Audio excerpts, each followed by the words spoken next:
ತಾಕತ್ತಿದ್ರೆ RSS ban ಮಾಡಿ ಎಂಬ ಹೇಳಿಕೆ ವಿಚಾರಕ್ಕೆ ಸಂಬಂಧಪಟ್ಟಂತೆ ಬಿಜೆಪಿ ನಾಯಕರ ಹೇಳಿಕೆಗೆ ಸಿಎಂ ಸಿದ್ದರಾಮಯ್ಯ ತಿರುಗೇಟನ್ನ ಕೊಟ್ಟಿದ್ದಾರೆ. ಬಿಜೆಪಿ ಅವರು ದಮ್ಮು ತಾಕತ್ತು ಇದ್ರೆ ಅಧಿಕಾರಕ್ಕೆ ಬನ್ನಿ ಅಂತ ಹೇಳಿದ್ರು. ತಾಕತ್ತಿದ್ರೆ ಆರ್ಎಸ್ಎಸ್ ಅನ್ನ ಬ್ಯಾನ್ ಮಾಡಿ ಬಿಜೆಪಿ ನಾಯಕರ ಹೇಳಿಕೆಗೆ ಸಿಎಂ ಸಿದ್ದರಾಮಯ್ಯನವರು ತಿರುಗೇಟನ್ನ ಕೊಟ್ಟಿದ್ದಾರೆ.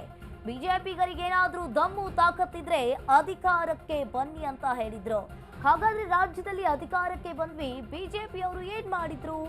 ಮೈಸೂರಿನಲ್ಲಿ ಬಿಜೆಪಿಗೆ ಮುಖ್ಯಮಂತ್ರಿ ಸಿದ್ದರಾಮಯ್ಯ ಪ್ರಶ್ನೆ ಮಾಡಿದ್ದಾರೆ. ಇಲ್ಲಿ ತಾಕತ್ತಿದ್ರೆ ಆರ್ಎಸ್ಎಸ್ ಬ್ಯಾನ್ ಮಾಡಿ ಎಂಬ ವಿಚಾರಕ್ಕೆ ಸಂಬಂಧಪಟ್ಟಂತೆ ಈಗಾಗಲೇ ಮೈಸೂರಿನಲ್ಲಿ ಸಿಎಂ ಸಿದ್ದರಾಮಯ್ಯನವರು ಹೇಳಿಕೆಯನ್ನ ನೀಡಿರುವಂತದ್ದು.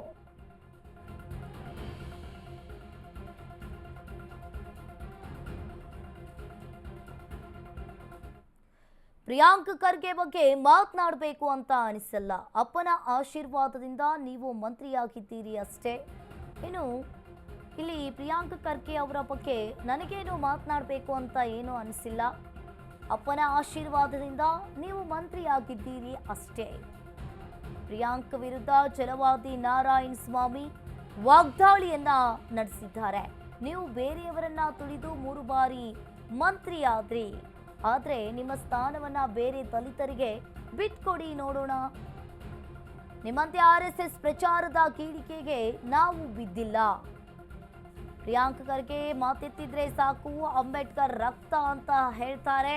ಆದ್ರೆ ನೀವು ಭಗವಂತನ ಹೆಸರಿನಲ್ಲಿ ಪ್ರಮಾಣ ವಚನವನ್ನ ಸ್ವೀಕರಿಸಿದ್ದೀರಿ. ಏನಾಯ್ತು ನಿಮ್ಮ ಅಂಬೇಡ್ಕರ್ ರಕ್ತ ಅಂತ ಹೇಳಿ ಛಲವಾದಿ ನಾರಾಯಣ ಸ್ವಾಮಿ ಆಕ್ರೋಶವನ್ನ ವ್ಯಕ್ತಪಡಿಸಿದ್ದಾರೆ. ಆಶೀರ್ವಾದದಿಂದ ನೀವು ಮಂತ್ರಿ ಆಗಿದ್ದೀರಿ. ಇಲ್ಲ ಅಂತಂತಂದ್ರೆ ನೀವೇನಾಗ್ತಿದ್ರಿ? ನರೇಂದ್ರ ಸ್ವಾಮಿ ಮಂತ್ರಿ ಆಗಿದ್ರು ಮೊದಲು, ಆಮೇಲೆ 3 ಸಾರಿ ಗೆದ್ರು, 4ನೇ ಸಾರಿ ಗೆದ್ದಿದ್ದಾರೆ. ಈಗ ಮಂತ್ರಿ ಆಗಕ್ ಬಿಟ್ಟಿಲ್ಲ ನೀವು, ಅವರನ್ನು ಸಮಾಧಿ ಮಾಡಿದ್ರಿ. ಎನ್ ನಾರಾಯಣ ಸ್ವಾಮಿ 4ನೇ ಸಾರಿ ಗೆದ್ದವ್ರೆ, ಯಾಕೆ ಅವರು ಮಂತ್ರಿ ಆಗ್ಲಿಲ್ಲ? ನಿಮ್ಮನ್ನ ತುಳಿದು ಹೆಂಗಾಗಕ್ಕಾಗತ್ತೆ ಪಾಪ ಅವರು. ಆನೇಕಲ್ ಶಿವಣ್ಣ, ಪ್ರಸಾದ್ ಅಬ್ಬಯ್ಯ, ಎಂತಂತವರು ಯಾರು ಆಗಕ್ಕಾಗಲ್ಲ ನಿಮ್ಮ ಹತ್ರ. ಯಾಕೆ? ನೀವು ಅಷ್ಟು ಮೇಧಾವಿ. ಇವರನ್ನೆಲ್ಲ ಸಮಾಧಿ ಮಾಡಿ ನೀವು ಮಂತ್ರಿ ಆಗಿಬಿಟ್ಟು ಏನು ನಾನು 3 ಸಾರಿ ಮಂತ್ರಿ ಆಗ್ಬಿಟ್ಟಿದ್ದೆ. 1ನೇ ಸಾರಿ ಗೆದ್ರಿ, ನೀವೇ ಮಂತ್ರಿ. 2ನೇ ಸಾರಿ ಗೆದ್ರಿ, ನೀವೇ ಮಂತ್ರಿ. ಇವ್ರು ಯಾರು ಆಗಲಿಲ್ಲ. 3ನೇ ಸಾರಿ ಗೆದ್ರು, ನೀವೇ ಮಂತ್ರಿ. ಯಾವ ಕಾರಣಕ್ಕೆ? ಅಪ್ಪನ ಆಶೀರ್ವಾದ ಅಷ್ಟೇ.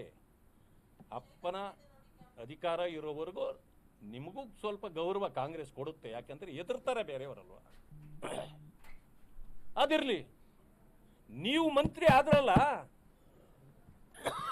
ಆವತ್ತು ಮಂತ್ರಿ ಇದ್ದವರು ಈ ರಾಜ್ಯದ ಅಗ್ರಗಣ್ಯ ನಾಯಕ ಮಾನ್ಯ ಶ್ರೀನಿವಾಸ್ ಪ್ರಸಾದ್ ಅವರು ರೆವಿನ್ಯೂ ಮಂತ್ರಿ ಇದ್ರು. ರಾತ್ರೋರಾತ್ರಿ ಕುತಂತ್ರ ಮಾಡಿ ಅಂತಹ ದೊಡ್ಡ ಆಲದ ಮರವನ್ನ ಬೀಳಿಸಿ ಆದವರಲ್ವೇ ನೀವು? ನಿಮ್ಮ ಉದ್ಧಾರಕ್ಕಾಗಿ ಎಂತೆಂಥವರನ್ನ ಬಲಿ ತಗೊಂಡಿದ್ದೀರಿ.